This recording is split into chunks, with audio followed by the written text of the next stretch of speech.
Good morning বন্ধুরা, সবাইকে জানাই পবিত্র ঈদুল আজহার শুভেচ্ছা ভালোবাসা। অনেক সকাল সকাল নামাজ হয়েছে, নামাজ পড়ে এসে ঘুগনি লুচি আর সেমাই দিয়ে ব্রেকফাস্ট করতে বসেছে। আর এদিকে বড় বৌমা পরিবেশন করছে, ছোট বৌমার লুচি বানাচ্ছে। আমাদের বাড়িতে ছোট বৌমার এইটা হচ্ছে প্রথম ঈদ।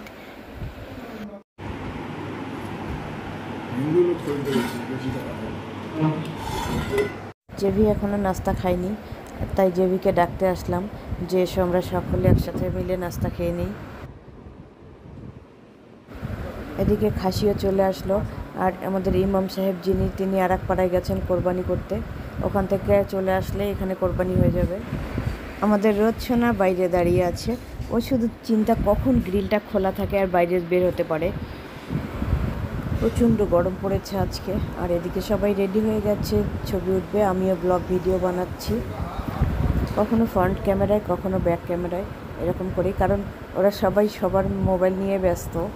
তাই আমাকে জানি কেউ আমাকে ভিডিও করার হেল্প করবে না। বৌমাদের শ্বশুরমশাই লজ্জা পাচ্ছে ভিডিও করতে বা ছবি উঠতে, মানে ইচ্ছে আছে কিন্তু আবার লজ্জাও পাচ্ছে, দুটোই।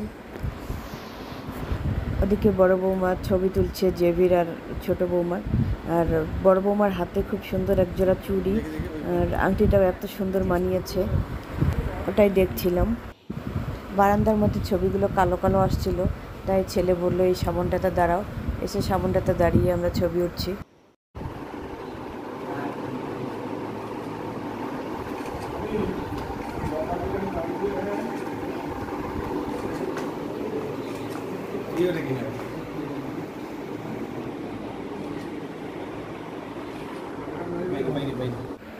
অনেকক্ষণ বলতে বলতে বড় কয়েকটা ছবি তুলে দিল, তো সেই ছবি কয়েকটা আপনাদের সাথে শেয়ার করছি। পরেছি আজকে সাদা শাড়ি। এই শাড়িটা অনেক দিন আগের কেনা ছিল, কিন্তু মাঝখানে পরা হয়নি, আজকে আবার নতুন করে পরলাম। ছোটো বৌমা পরেছে পিঙ্ক কালারের একটা জর্জেট শাড়ি, এটা অনলাইনে নিয়েছে, খুব সুন্দর হয়েছে শাড়িটা। আর ওরা বসেছিল, এই ছবিটা আমি তুলেছি আমার ক্যামেরা দিয়ে। আমরা সবাই মিলে ছবি উঠছি, কিন্তু মামিকে নেওয়া হয়নি, মামি ভিতরে একটু ব্যস্ত ছিল, তাই মামিকে ডেকে নিয়ে আসলাম।